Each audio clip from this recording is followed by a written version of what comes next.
On 28 April 2023, the Chief Minister of Meghalaya, Conrad K Sangma, had visited the beautiful hamlet of Daribokgre, situated in the peripheral fringes of Nokrek National Park and Nokrek Biosphere Reserve under East Garo Hills District.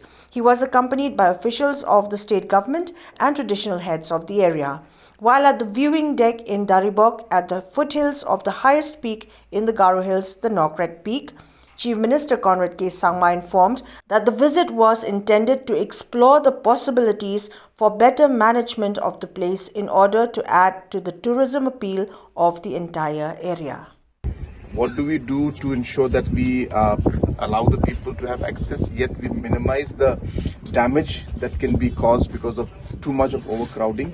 Yes. And even if it's overcrowded, how can we create a system that will balance? For example, as I said, I'm very keen to have electric vehicles coming up here now.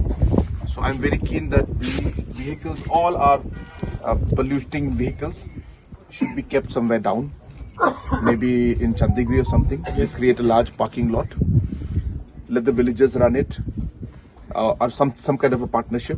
So they earn also. The parking fees need not be too high.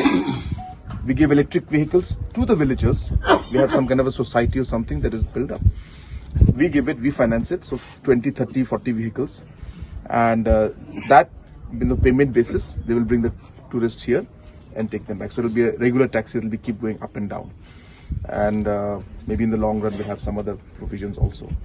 How feasible is this? How practical is this? Maybe not immediately, but slowly in the long run, how to make it thing. So I want to examine these options. Then obviously how we will run the restaurants out here.